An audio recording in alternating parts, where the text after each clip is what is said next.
Whoops. I wasn't supposed to lock that door. Oh. Sorry to wait.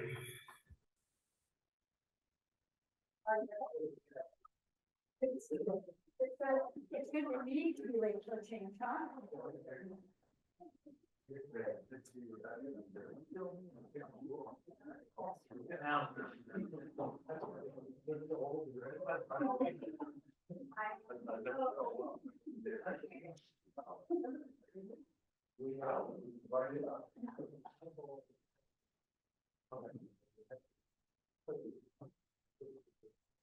Sorry, everybody that I'm late.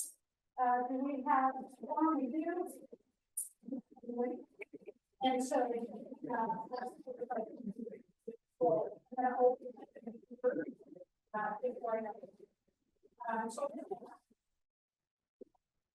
What's called the council study session.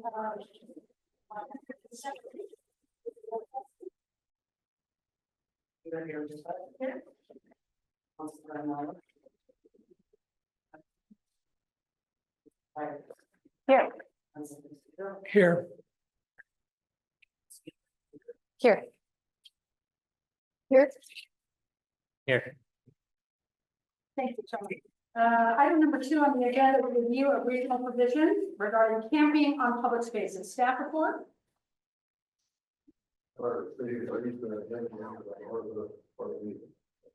Thank you, Mayor and council members. You've I think had a chance to read the agenda report. I don't know if you had a chance to read the hundreds of pages attached, but I imagine you got to look at a little bit of them. We're not going to spend time tonight kind of in detail going over the legal framework surrounding the homelessness issues. Some of the legal issues will come up, of course, but I'm hoping you had a chance to read through some of that and get a sense of that. But we're not going to spend a lot of time on that. And we won't try to home in on any particular approaches that the city might take. Instead, but try like a true study session. This is to try to bring out a lot of the issues and bring it to your attention so we can begin thinking about it. We'll probably have another session later on where we get into a little more detail. Thinking about it, it seems to me that we kind of want to try to address three different questions tonight and in future sessions, really. First, for a small city, dealing with the existing fiscal and legal constraints, what measures seem to be effective in meeting the needs of unhoused adults and kids? Second question is for a small city, what measures seem to be effective in keeping public spaces safe, clean, and available for general public use? And third, how best can regional jurisdictions collaborate in addressing the personal and community challenges resulting from homelessness? And we need to kind of bear in mind that we're going to be talking about where we, the framework, the legal framework that we are within today that is likely to change. There was a change this summer when the Supreme Court overruled the Boise case, but they didn't simply overrule it. They sent it back to the Ninth Circuit. And we don't have a new opinion from the Ninth Circuit yet. There could be some things in there that we have not anticipated. In addition, the state legislature adopted House Bill 3015, which directed cities in certain ways of handling homelessness issues. And there's a lot of talk of possibly changing 3115 in light of the Supreme Court decision in this upcoming session of the legislature. But again, we have really no idea what that might involve and whether there might be some resources attached to whatever they do. So right now, this is truly kind of a background session. I've taken a couple of excerpts from that League of Oregon Cities material I provided to you that I thought were particularly useful. One is it's a 2-page on both sides. One is LOC's take on what cities must do, what cities must not do, what cities may potentially do, and what cities could practically consider. And that's kind of a useful framework to be thinking about these issues. And on the back page, another from the second LOC document that I provided to you, there's a what's next in Oregon, kind of describing a little bit House Bill 3115. We have tonight the benefit of having some people who have spent a lot of time working on these issues in the last couple of years. Kelly Matting is with us. Kelly was the Medford Deputy City Attorney until a recent move. I'm sorry. I only that was truly an insult, and my apologies. Deputy City Manager until she moved over now to the position of Operations Manager for RVTD. But when she was with the City of Medford, she dealt with the policies and services for addressing homelessness. And she has also served as the past city administrator in Ashland, as the Jackson County Development Services Director, as city manager for Rogue River and city manager for Talent. Doug McGeary is also here. He's a local attorney in private practice who currently serves as acting city attorney in Ashland and as city attorney for Phoenix. And he's played a major role in helping those cities adjust their rules for camping on public property. I thought it might be best if we just ask Kelly, I didn't tell her this ahead of time, just to begin. What I'm hoping, because of the work that you've done, particularly you'll focus on that third question I mentioned about collaboration among the regions in the area, because I think you spent a lot of time on that very issue. So, Jerry, you're with me. Okay. Again, Mayor and City Council, thank you so much for having me.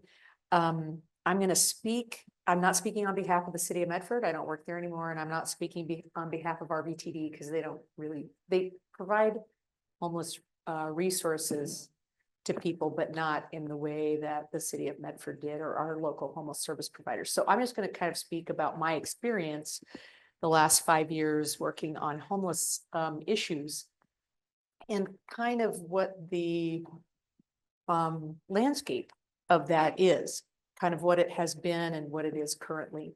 And then maybe talk to you a little bit about kind of what I see as maybe some options for small cities or smaller cities in our area. So when I started with the City of Medford, it was during COVID. And at that time, you can imagine that there were shelters, but they were, people had to be apart from one another. And so it really limited the efforts that had been brought to bear to date. And so the city, working with a nonprofit service provider, opened a campground, a homeless campground, low barrier, literally tents. That was all that there was there. Started with 25, and in the end, it was about 125. And that campground, so that started. And then we had the Kelly Shelter, which was downtown. It was a congregate, provided congregate services. So everyone was kind of in a big room.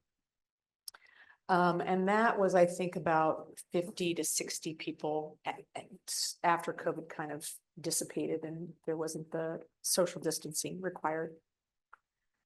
But we were seeing in the city of Medford and in Central Point and in other areas, a lot of people who were unhoused.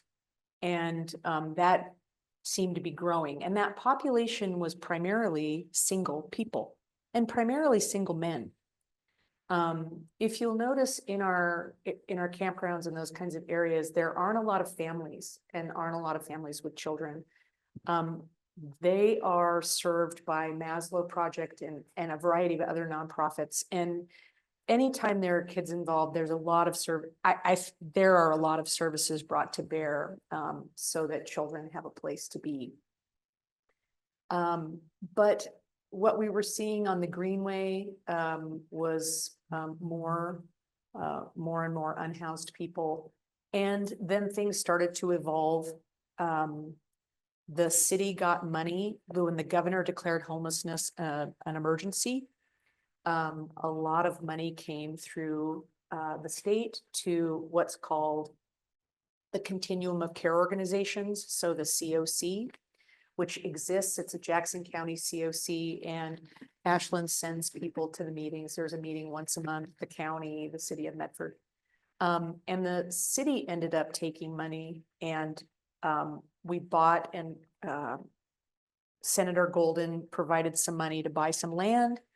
We got money from the governor's executive order and built more of a robust campground that had limited tents and then hard-sided shelters. And so if you ever want to go on a tour of what that looks like, I would highly recommend it. It's called The Crossings. It's over on West McAndrews, across from the Medford Santo Center. And we had, the governor's executive order required that the housing that was purchased with that money had to have 4 walls and a roof. It had to be heated and provided air conditioning. So it couldn't be a tent, which was good. And so Rogue Retreat is operating that shelter, and it's about 150 people there. And there are tents, and you know, some people, that's how they start. Some people coming off the Greenway do not want to be in 4 walls. As strange as that may sound, they don't. They want to be in a tent, so they can come in and be in a tent, or they can come in and kind of move up. So the inventory of assistance for, you know, people kind of coming off the Greenway, it's varied now. You have the Crossings, which are tents and little houses. You have the Kelly Shelter, which moved into a building off of Barnett and Market, over by sort of Barnett and where Dutch Brothers is over there. It's kind of innocuous, but it's down that street, and there's the Kelly Shelters down there, and that's Congregate, another Congregate facility, and there's probably 75, 80 people there. And there are some people there that are coming out of medical care, because one of the situations that we find ourselves in here, and it's not unusual, is that people who go to the hospital and need to be discharged because they shouldn't be in a hospital, but they don't have any place to be discharged to, they can't just be discharged to the street, which creates a bottleneck. And that hurts everyone. Those people, it helps. You needed to go to the hospital. You might find yourself in a situation where you might be in the hallway because there are people who probably shouldn't be in the hospital but have no place to go there still. So Rogue Retreat is doing some things to help alleviate that, and getting people out who are sort of can medically take care of themselves mostly, but can't be on the street and can't be at the hospital. Then there's Hope Village, which is a little, that was the first thing Rogue Retreat did, and that is little tiny houses. It started out as, basically, we called them wooden tents because they had no electricity. There was no plumbing. There's a kitchen and a bathroom trailer, but the tent,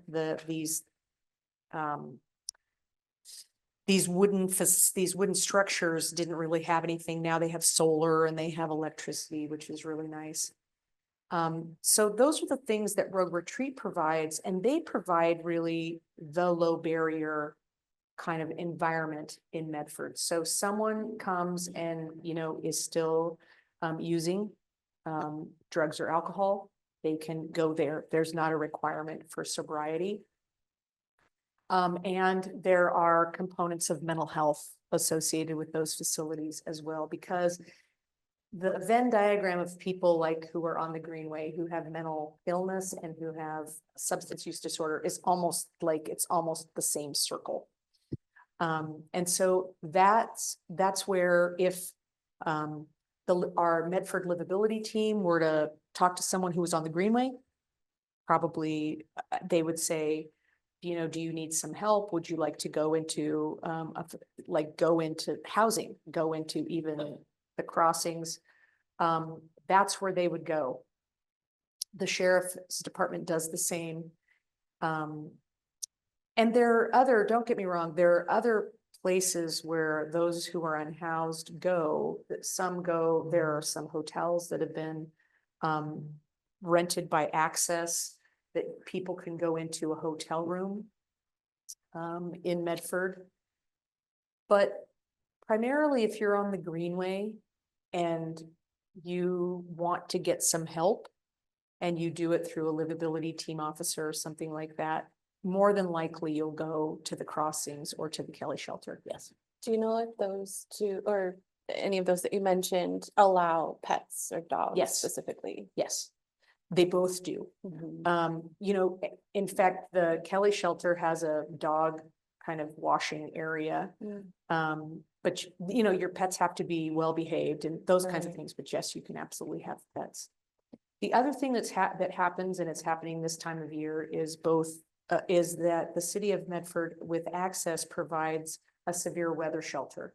So that can be whether, for example, if the weather is 28 degrees or below in the winter, or there are extenuating circumstances like it's raining and it's 30 degrees, and you know, they'll open the severe weather shelter, or if it's really hot, or if it's smoky in the summertime. And so those are kind of the sort of the things that are happening now. I will tell you that the city of Medford used a lot of its ARPA dollars to provide homeless services, provided those through Rogue Retreat. And so the city has a vested interest in that kind of low barrier shelter's success. Central Point has a vested interest in it too. For example, Central Point buys, I think it's 2 beds from Rogue Retreat at the crossings. Those full freight for those beds is about between $20,000 and $22,000 a year to be able to, for Central Point to see someone who's unhoused in Central Point, see if they want some help. If they do, they can take them and they have a bed for them at Rogue Retreat, at the crossings, or at the Kelly shelter. So about, I don't know, it's probably more than a year ago now, Rogue Retreat got a new director, and this is before the governor's executive order pumped a lot of money into homeless services and continues to. He brought cities together, and I don't remember if Talent had a representative that came from the city manager at the time. I don't remember. It wasn't you, Gary. I don't remember if there was a representative from Talent, but he brought the city managers together and said, you know, what he said was, you know, we would like to offer a regional approach because it is, I do not think, and this is just my perspective, it is not realistic that small cities are going to provide services. It's just not efficient, right? It's like to have a staff person be here in Talent is very expensive. To have someone come to Medford and be in a place where there are a variety of people and there are a variety of staff is way more cost efficient. And frankly, even though Medford didn't want to necessarily be a place where everyone who was unhoused came, the reality is most of the services are in Medford. I mean, in fact, most, if not all, the services that someone would need who was unhoused are in Medford. So he talked about having this regional approach where small cities could, if if you found that there was someone on the Greenway in your jurisdiction or in your community, you could offer them this place. You could offer them this place and they would have a bed that was sort of reserved for you. And there's a monetary contribution for that, no doubt about it. But he was really looking at a way to sustain their operation and also to provide that service to local jurisdictions that are small.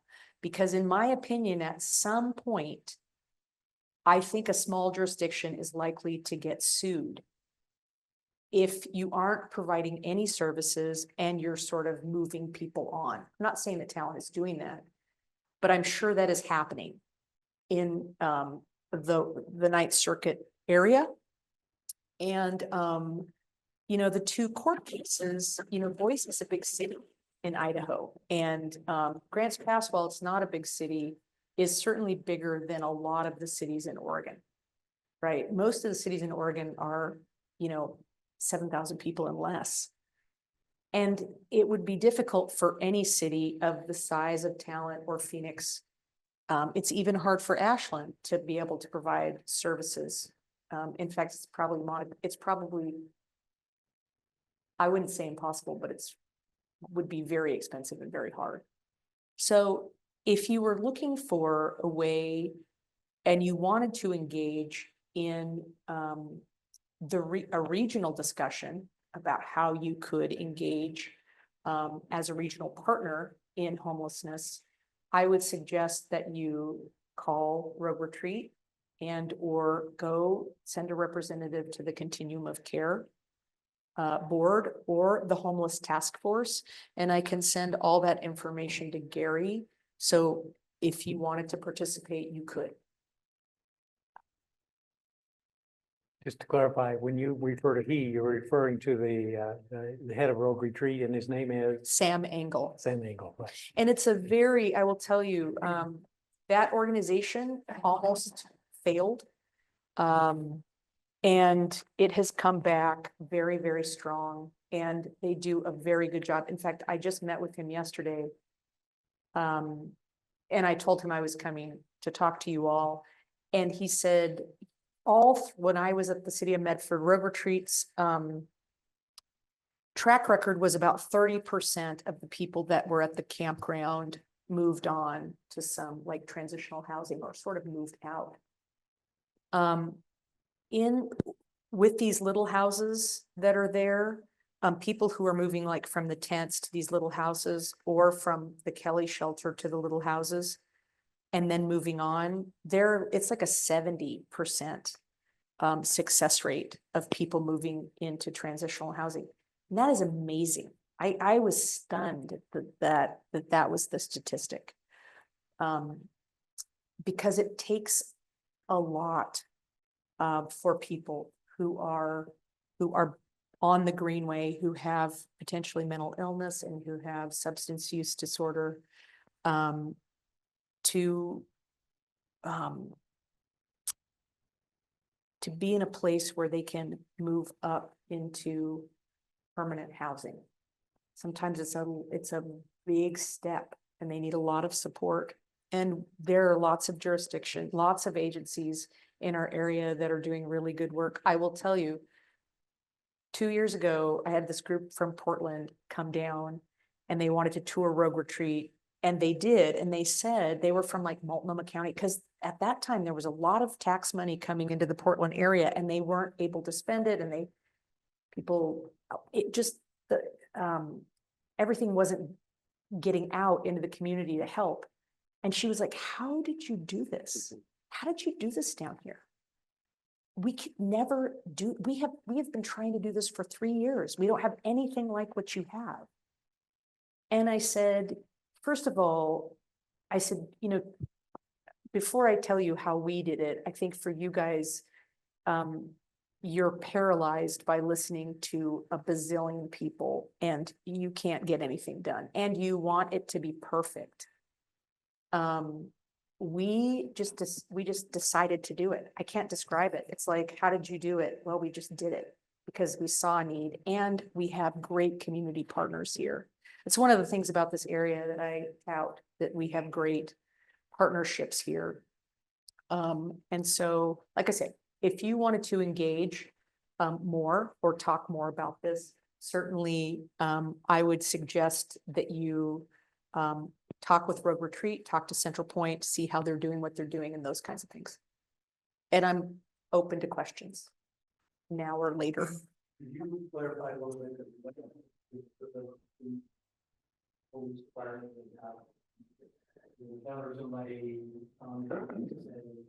who needs help, maybe in one or whatever, Mhm. sort of require that interaction between the various communities. So the livability team is a team of individuals. They work from like 8 to 5, Monday through Friday. They work a little bit on Saturday, I think.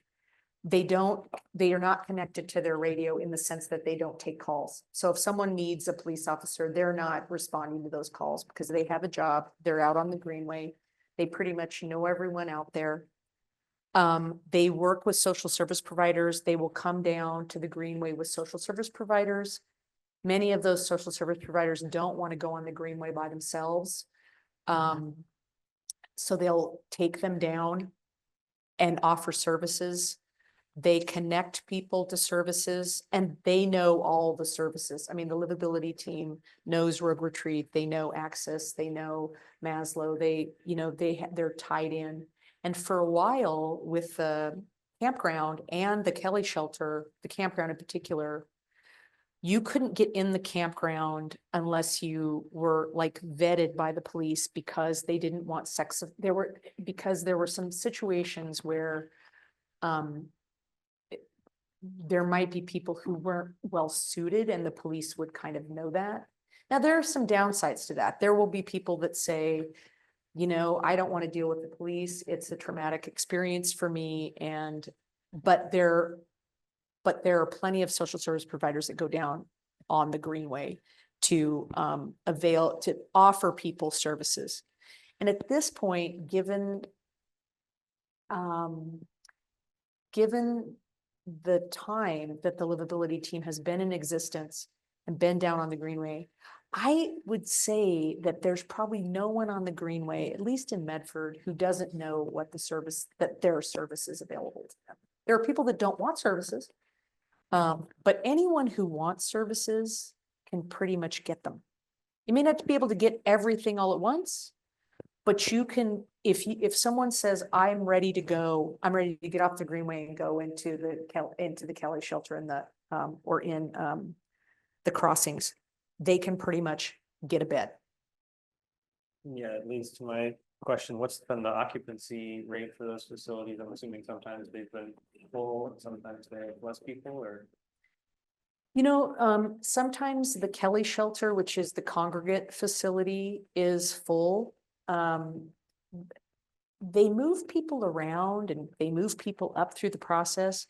So what I do believe is that Rogue Retreat isn't calling people who are like on their wait list, but if the livability, I have not heard a situation, and except when Rogue Retreat moved to the crossings and they were like, we're moving, we can't take anyone new. And they had done that for about 2 weeks. I haven't heard of an experience where the livability team has had someone and the crossings has said no.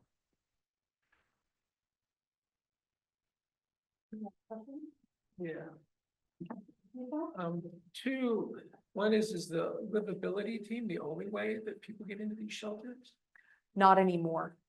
Okay. I think in the beginning it was, but not anymore. So you could go to Rogue Retreat and say, I want to get into the shelter.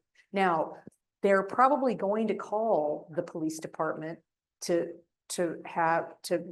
make sure that they're safe, or to know if the person has a criminal background or something like that. But no, I think they actually opened it up for counselors. That's all right. And my other question is, do they sort of patrol or work or frequent places other than the Greenway? And in particular, I'm thinking of the library, which they're becoming more of a challenge there.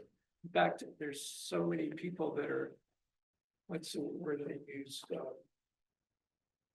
trespass from the library and they have a database of pictures, but there's so many pictures. It's hard to identify people if they're allowed to be there or not, because there's so many pictures they have to go through. So the library, RCC and RVTD, the library was having some issues, and part of that was because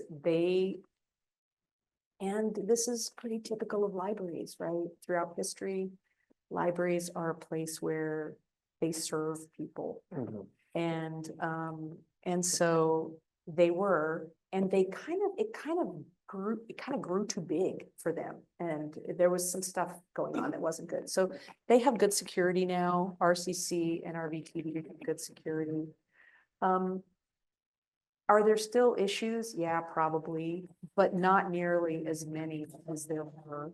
And I think the library changed their policies on behavior and being able to stay at the library. So I think things have gotten better down there. Yeah, well, I guess, do people get referred from the library to these services? Yes. Is that? Mhm. And they were referring a lot of people. And sometimes they would refer them through the livability team, and sometimes they would just refer them. Mhm. Any other, Counselor Byers? Yeah, I'm wondering what sort of feedback the various collaborators in this system have received about weak points in the system. I think that it's interesting. One of the flaws is that we are just now starting to collect some good data. Honestly, we haven't collected that great of data. We haven't been, agencies haven't been required to, and sometimes it's really, they don't want to, because sometimes the person that they're talking to doesn't want to give them data, doesn't want to give them information. I do know that Road Retreat does, like, I think they do surveys. And one of the things that is happening and going to happen is that the data collection is going to get better. And I think you'll see more of that. Like just seeing, the governor put a lot of money into homeless services. And because we're not the only ones that data is difficult, I'm not sure she has a lot of good data to show. We can show that those buildings, those little houses were purchased, and we can show that there were people in them. I'm not sure how much we can show like downstream from that. So, but this community is working on, the nonprofit community is working on, to try to also find out where those gaps are. We know one of the gaps is, and this is very typical, is transitional housing.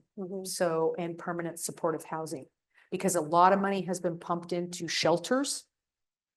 So those people get ready and they're like ready to move out, and there's not a lot of permanent supportive housing. So that needs to be built, and transitional housing needs to be built. And so that's probably one of the greatest findings. We put a lot of money into that. I think now we need to put some money into permanent housing for people. And that's really expensive and hard. I would just agree with that, and I think in some of the experiences that I've had in my work with houseless folks, the risk of moving into somewhere temporarily is losing their belongings or a spot where they were that they felt safe, because then what comes next if that's temporary? Right. And is it worth leaving a spot that you found comfort in and where you are able to have some of your belongings? And that the pets, that the dogs have been a barrier, so that's good to hear. Right, they have. I mean, Yeah. they're, and if you can't, and everyone recognized that as a best Yeah. practice was to allow dogs or cats, or, I mean, I think they allow cats and as well, so.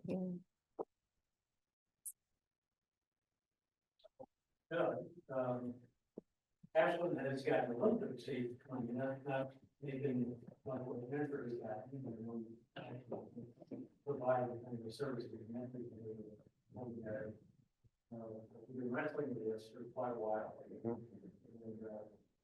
certainly, I think our police chief will say, we're seeing some of the people here that you see too. Yeah. We share a lot of information.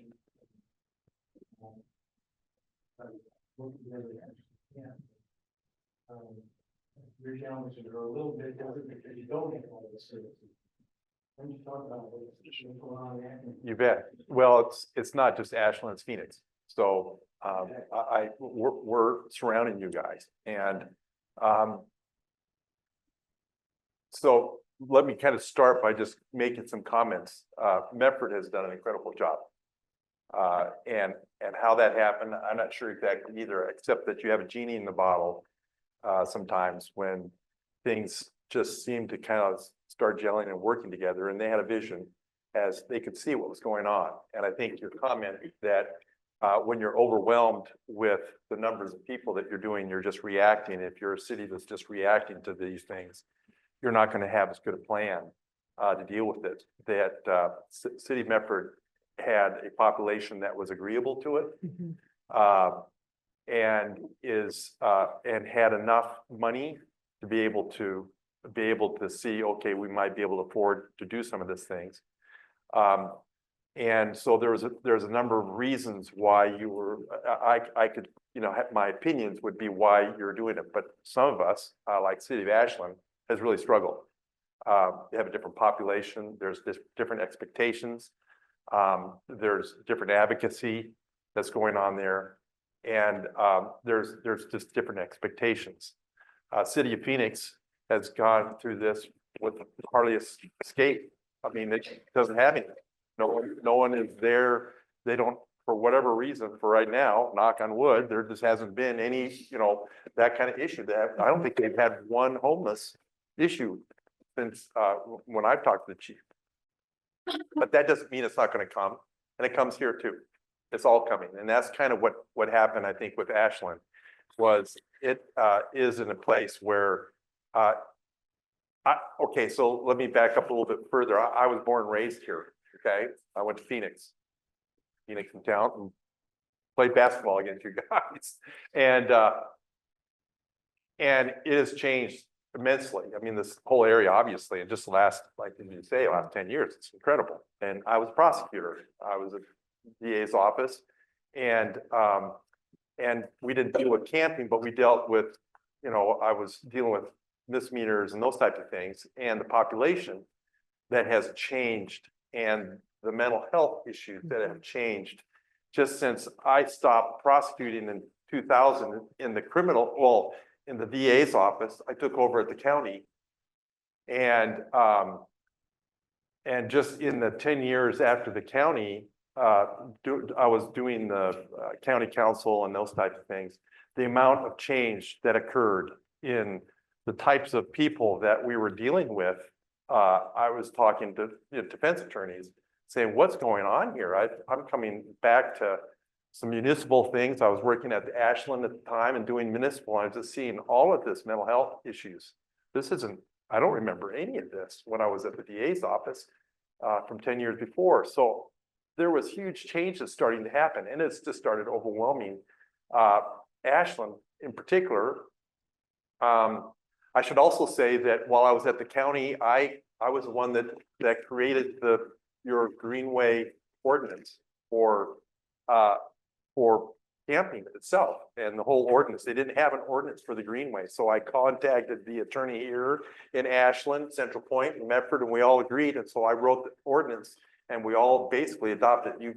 Medford changed it, but Talent, Phoenix, and Ashland all basically had the same ordinance that works there. So I understood camping, and I could kind of figure it out.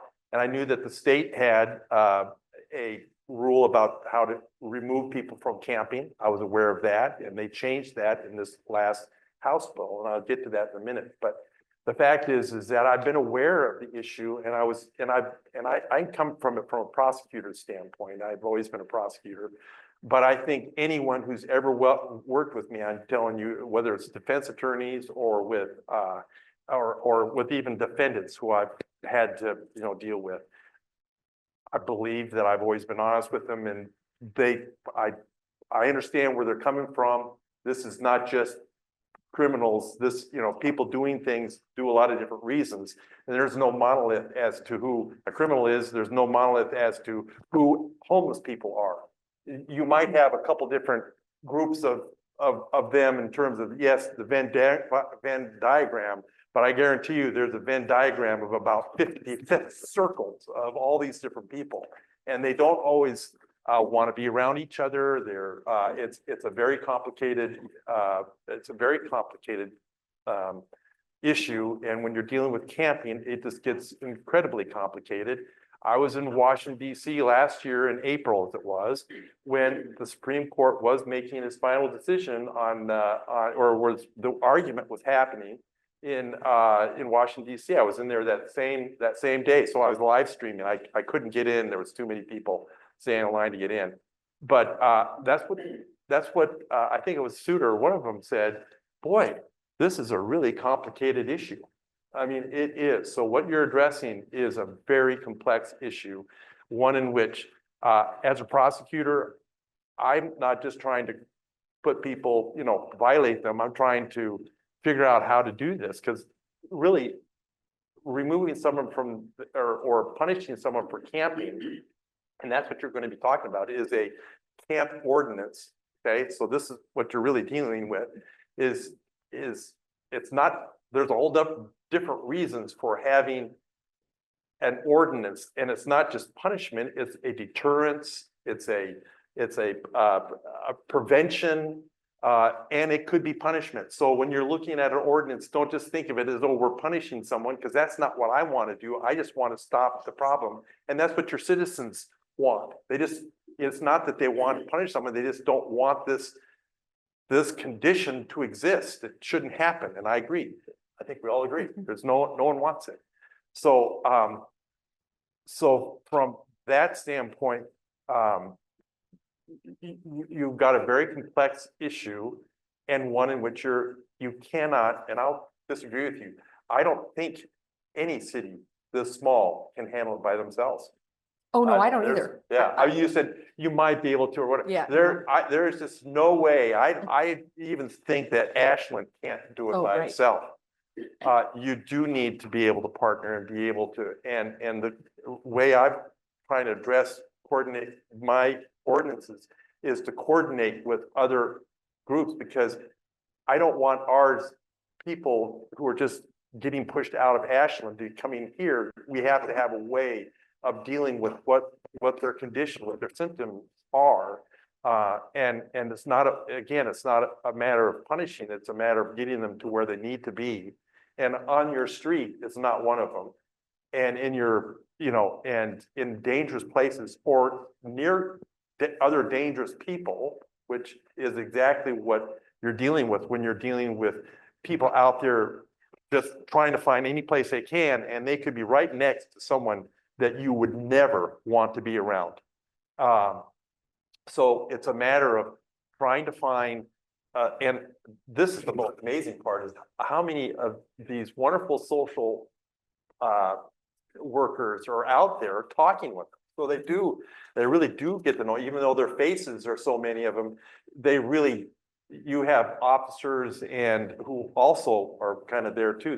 They know these people by first names, where they came from, what their problems are and where their issues are and how we're going to solve this thing. And so that's kind of where I come from it. I come from it as trying to, I'm sorry I got off of your part, but I come from it as a prosecutor trying to figure out how to work with other people, how to create an ordinance that gets these people to where you want to, or where they want to be, and where the most, to get them out of the situation that they're in and not impacting your city. It does cost money, and you have to get that, you have to kind of have a vision of where you want to go. with this and how you want to deal with it. And it's got to be multiple parts. It's just not the ordinance itself. It's the your teams, your livability team that you have to organize. It's the how. I'll just make an example. We don't have hardly any. We have one small lot right behind our Ashland Police Station that has a bunch of tents in it. We don't have any hard shells where we just send people. We have a lawn that's for those people who can camp in a tent on our lawn. And that's basically the only space that we give them. That we do have shelters, an emergency shelter, which has its own issues. But again, even that, dealing with the state and understanding how to deal with the state on where those monies and how those monies are spent. But we have a shelter that can handle the cold and smoke and heat, those types of things. But otherwise, we and Phoenix have developed the ordinance so that if there's any shelter that they actually need to go to, and it's designed so that is it on the transportation,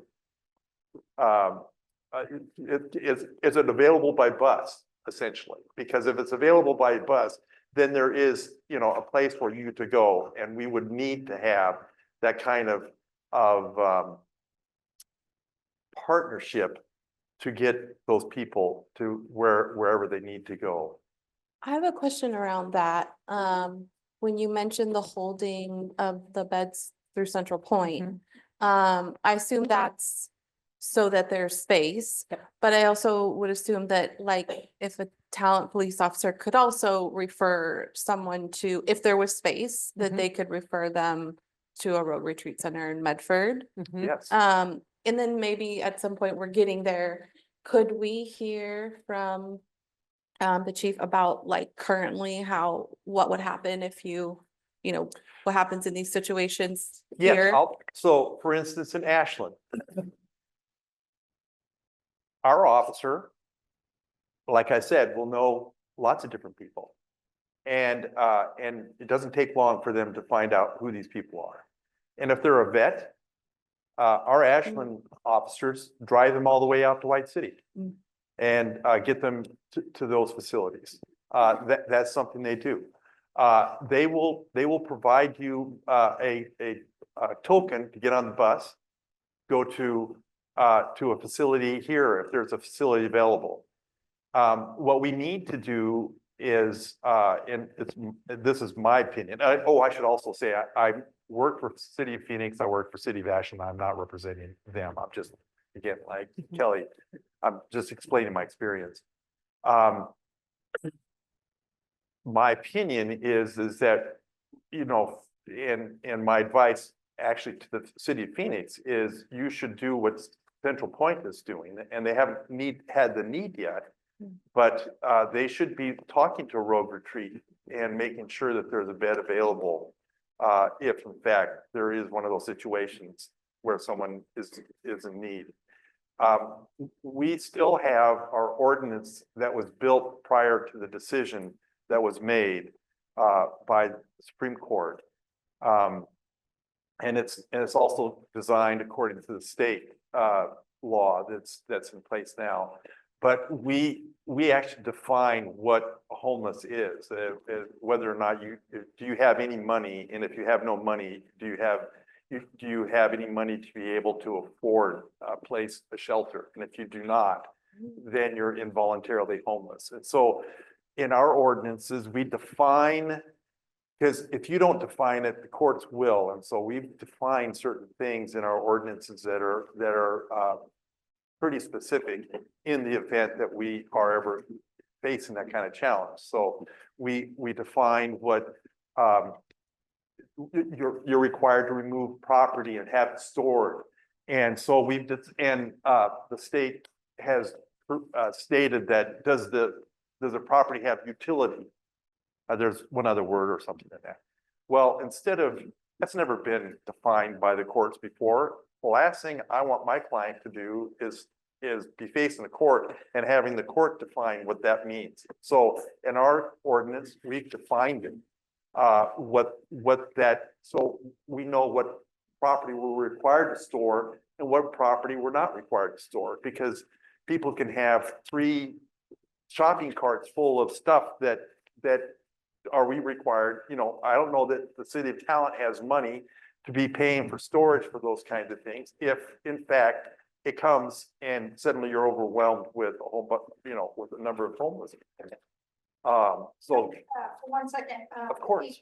We also want to hear from Chief about how we thought if you want to. What would, yeah, if that's, or maybe we're getting there. I mean, I might be that we're getting there. So let her, tell us about how it currently, There's no there yet. okay. If we had an agenda, I should be following. Yeah. I'm curious, to hear, what would happen tonight if if an officer came across. So, depends on the time of the day. Obviously during the day, the resources are easier to get a hold on and try to problem solve. But there's times like, say after 5, it becomes more difficult to find appropriate for somebody. you can have mine. This little, okay, just press it. Yeah. Yeah, hold it down. There you go. Okay. Yeah, okay. So I don't know if that answered your question, but I want to make sure I'm answering it correctly for you. Well, you're going in the right, in as much detail on that as you, so what would happen if it was after 5? I Or can has think of a that come couple of up? instances where my team has told me that they've tried every resource that they can think of. They've contacted other agencies to say, we have this person, we have absolutely nowhere for this person to go. In one instance, it took probably about 2 hours to try to problem solve. And during that time, we don't have the staffing on the road.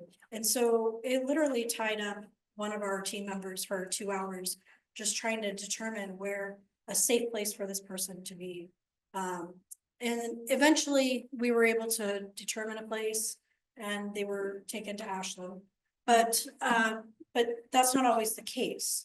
And so ideally, I think what we would like to see is, having a place just like Ashland rents jail beds from Jackson County Jail to ensure that some people will have a spot there that need it. Is to have a place where we can be assured that once we deal with an issue that we can have the appropriate place to put them. We are seeing, we're seeing an increase as other jurisdictions around us are, building their ordinances and the Greenway in Medford. And so, what we're looking at is just a solution of how we can best serve the whole community. Council Coley, I'm going to take your question, but I have a follow-up question on what you just said. So you're saying that you're seeing an increase as ordinances are coming into play.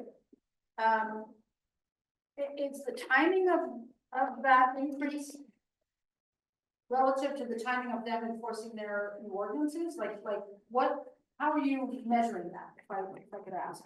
I would say the last few years, I've been hearing from my team that I'm seeing an increase. I've worked in this jurisdiction for over 20 years and I've seen that increase as well.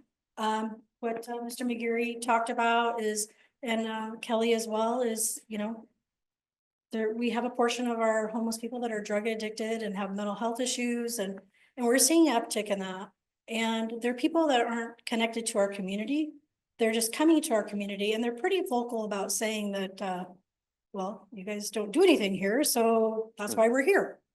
And so, if we can get the resources that are available to the other communities to the north and south of us, to include, Central Point, and I know funds are tight, but what we're trying to do is come up with a solution that works for everybody. But we are seeing that increase. And, some of those agencies have exclusion zones. And so that drives them out of their jurisdictions, and then we deal with them here, and then we, then we see that, we're tracking, because then we see that they have exclusion zones in Ashland or Medford, and that's really what's bringing them north or south, essentially. Can I ask one more The question, and then I'm exclu- gonna the- take, The exclusion zones are, those are hard to deal with too, because those are different than camping, because we call them expulsion zones, but I mean, I'm not sure how that would affect you, but I can certainly tell you that the camping and our enforcement of our camping would probably start causing people to move out, because you can't camp in these spaces. So where are you going to camp? And I know that we get a lot of Medford people that have been kind of moved out of Medford, and they don't want to be in Medford, so they come up to Ashland and stay there too. I think maybe it'll help me understand it better if I clarify my question just a little bit. Is there, let me just ask this, is there data? I'm really trying to like figure out if there's data that collates an uptick in, I would imagine you guys take calls, or there's some sort of recording of when you respond to a person. Is there data that we could associate with the changes in these different, I think that's important for us as we're moving forward, making these decisions, that the data shows that as our neighbors are making changes in their ordinances, we're starting to see like compression happening into talent, and that's something that could be established by data. It can, so we don't necessarily, so every person that we deal with, we don't label them as homeless in our system. So it's just trying to extract some of those activities, so some of those calls for service to see. So if, data is never 100% accurate, but we could certainly look for the increase of calls.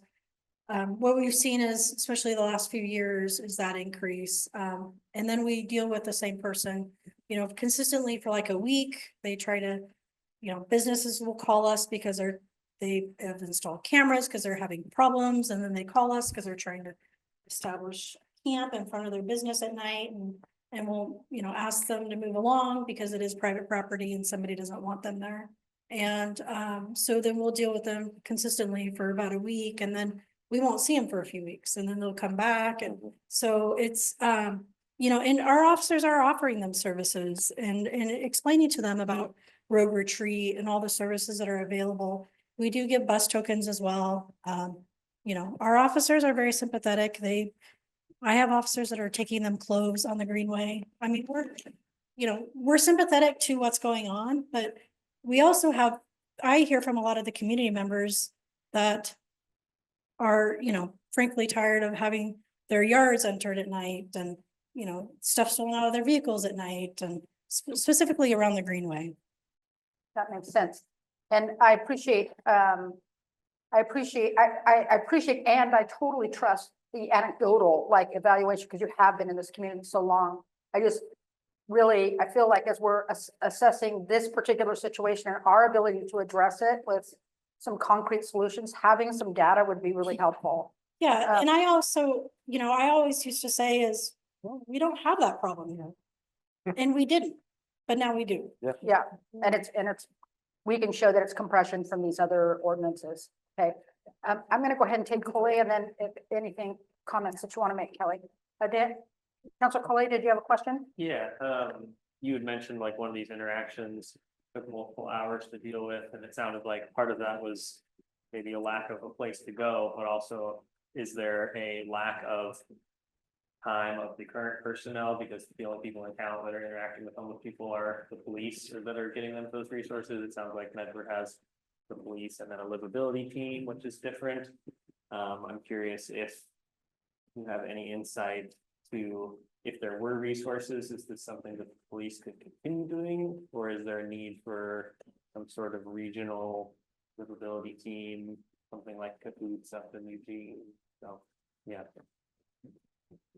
So we've talked about those resources previously, but we don't have the volume to really, fund those type of resources, or even to make it worthwhile. Like, you know, that, as much as I don't want to say that, but we just don't have the volume. You know, it would have been really easy for the officer to say, you know what, figure it out, I'm out, see ya. But the compassion side of what we do is that we do want to help them. And so, you know, if it provided that person shelter for that night, then it was a success. But I don't know what happened, you know, beyond that. So, I do know I am tracking, that, you know, the majority of the people we're dealing with aren't, you know, talent community members. And what I say by that is they have every right to be in our community, but they're not residents, they're just traveling through. Yeah, and just to follow up to that, have you noticed at all not being able to respond to other calls by having to take more time to deal with these issues? And I really appreciate that the officers are dealing with these issues and being compassionate and taking the time that's needed, but I can totally see how it tie you up to not be able to respond to something else. Well, it depends, so, you know, we have 1 to 2 people on per shift, and normally it's 1. We have 2, it's a bonus for us, frankly. So, you know, they just have to really gauge what, if something more emergent comes up, then they have to go deal with that. If they're still there, if they're in a camp on the Greenway, or, you know, it has taken us time to respond to reporting to on the Greenway. We're getting, as the contractors are trying to improve the Greenway, the funding that we receive by them a few times to ask camps to move along, and we've assisted them with that. And for the most part, they've been pretty cooperative, but the other side of it is we don't have storage to store these things, and when we have 1 officer on duty, we don't have the ability to go clean a camp and make sure it's properly secured, and we're at capacity for our storage at the police station as it is. And cleaning the camp, it's not just going out there and cleaning it. Again, you have to store, you have to know, you have to post it. You have to post it in 2 different languages or 3 different languages or whatever. There's a whole number of things that you're required to do. There's a whole process that state law requires you to do. Council, let's see, Kelly, you had, oh no, Becky, okay, Council Byers? I am curious, and this is a little multi-layered, to Councilor Coley's point, if there has been any discussion of a more regional livability team, or at least focusing on the length of the Greenway, between communities, especially with this Bear Creek re-envisioning project that's going on, and the discussions there for other collaborative efforts as part of a potential jurisdiction. It's interesting that you bring that up, because one of the things that happened after the fire is that there was discussion about like a Greenway district, so a taxing district, and I think it was in the newspaper. And one of the things that I had said, and I'm not sure Medford, for a variety of reasons, Medford didn't like the idea of a Greenway district. But I personally liked it, and I thought it would probably gain more traction if there was some of those tax dollars went to some not enforcement necessarily, but something like a regional Greenway, a regional livability team, if you will.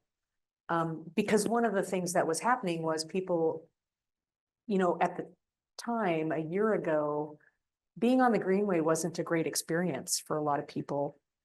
In a lot of different communities, not just Medford. And A so, lot of the surveys to that Yeah. end said Yeah. safety was an issue for them. right. And so, you know, you can imagine that people are like, why would I want to pay taxes if I can't go down there? If I don't feel safe going down there.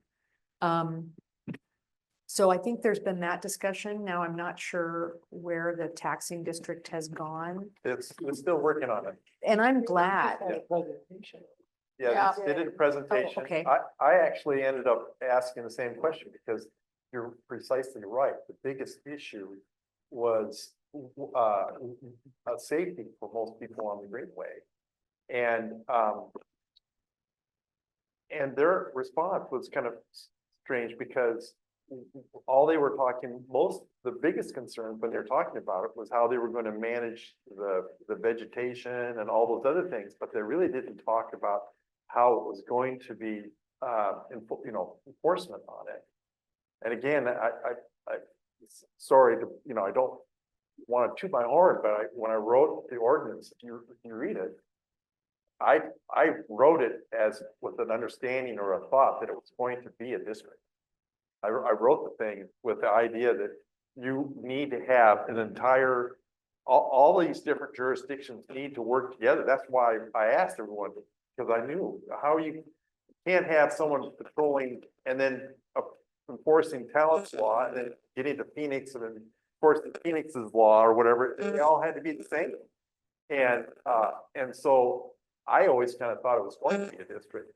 And then I'm glad that, you know, they were getting to it, but they're mounting a better effort, I thought, to do it that way than they thought about doing the jail, because jail really pretty much plummeted because I don't think they really did a lot of outreach before then. But right now they're really working on creating a district, and they may get it. I don't know if that's.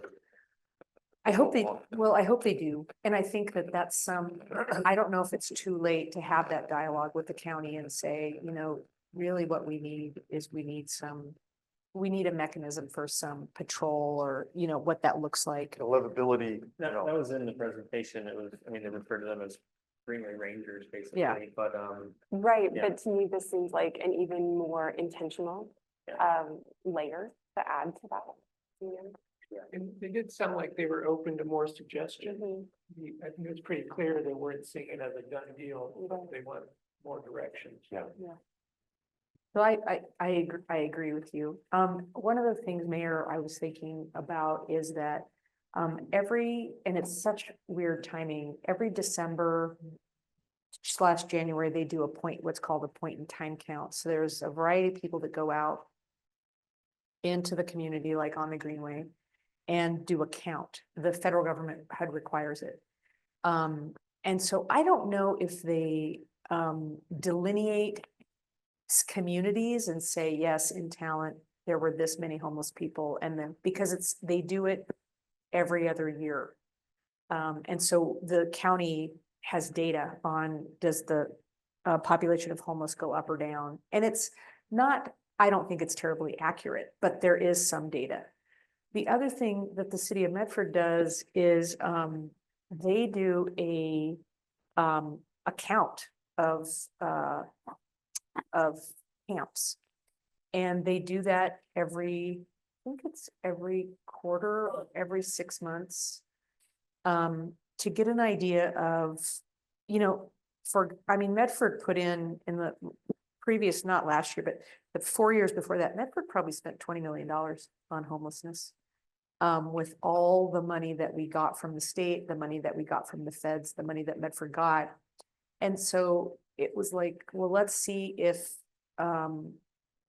we have fewer camps, because if we do, that may be a sign that more people are being served and helped by the livability team. So that may be another way you can get some data. I don't know if you have the staff resource for that. I don't, Chief, I don't mean to, you know, say, go out there and count camps or anything, but that is a way to get some data if you were looking for some hard data. and you'd have to devote your resources. Yeah, you. Yeah, No I question. I that was understand, something- and here's what I'm driving at, and the staff's consideration as well. I mean, I appreciate the chief's comment earlier, they come to talk because they think that we don't do anything. First of all, I would say all that compassionate stuff could hardly be described as doing nothing. I mean, you guys do a lot. I think what I'm hearing from that comment, though, is that we don't have policies in our community that deal with these issues. But I agree, we haven't really had this issue to this degree. And what we're seeing is an emerging issue. It's probably further along than emerging. It sounds to me like it's probably well on its way, but I think that changes the landscape when we're making decisions. When you talked about the exclusionary ordinance, we weren't dealing with homeless people. We were dealing with a skate park that was out of control. So, or at least that was the perception at the time. And it didn't pass. So I appreciate your point. I do appreciate your point. And I do think that it's important for us when we evaluate this, that we look at the conditions we're in. And we see the difference between, you know, the days when every jurisdiction was sort of on the same page, to some degree, based on state laws, and now how that's changing based on new state laws. So I really am trying to look at this from what are the changing and evolving conditions, and how do we change and evolve our thinking around those changing conditions? I'm not trying to invalidate anything. I'm trying to validate what we're in. As a means of, a starting point for us to really look at what do we need to do and how do we need to go about this. And I think, yeah, I think some of the, I don't know if it's hard data that we actually need, but I would imagine we keep records of our calls and what we're responding to, although I doubt you're getting phone calls from folks without a home from the Greenway saying that they need to be addressed. So I'd say there's probably some calls that weren't even made. But there's got to be like a record of what you addressed but I also appreciate the capacity question. Like, I think that's a real thing as well. Let's see, it's 6:45, 6:44. Did we get to all of you had three main things you wanted to go over. Did we get to all three of them? We touched on all three. I think there's more to be said on each of them.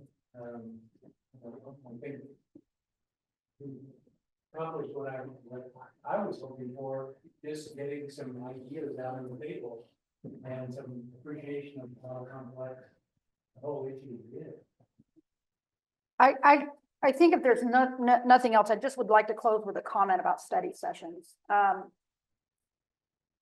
One of the things that talent has struggled with for as long as I can remember is trying to conduct study sessions during meetings on items that we don't have a lot of background on. So I want to tell you how much I appreciate when we get an opportunity to do this, because then when we get to the decision-making time, we have talked about it. We have, we're not here. Sometimes that results in very late meetings, and especially when it's a people-centered discussion, right?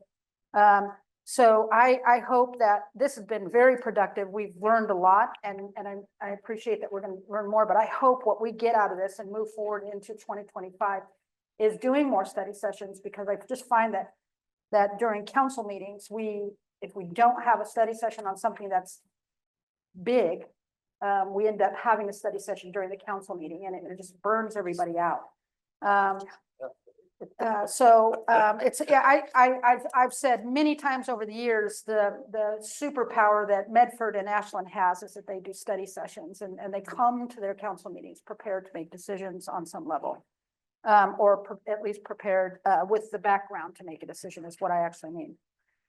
Okay, so if there's nothing else on this topic, I want to thank you guys for coming out and giving us your very experienced input tonight. It was deeply appreciated, and thank you, Dave, for setting the table for a really good conversation. Really appreciate that.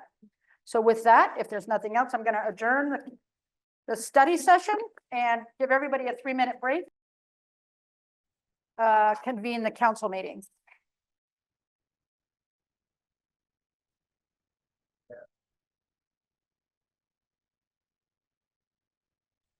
Thank you. Appreciate it.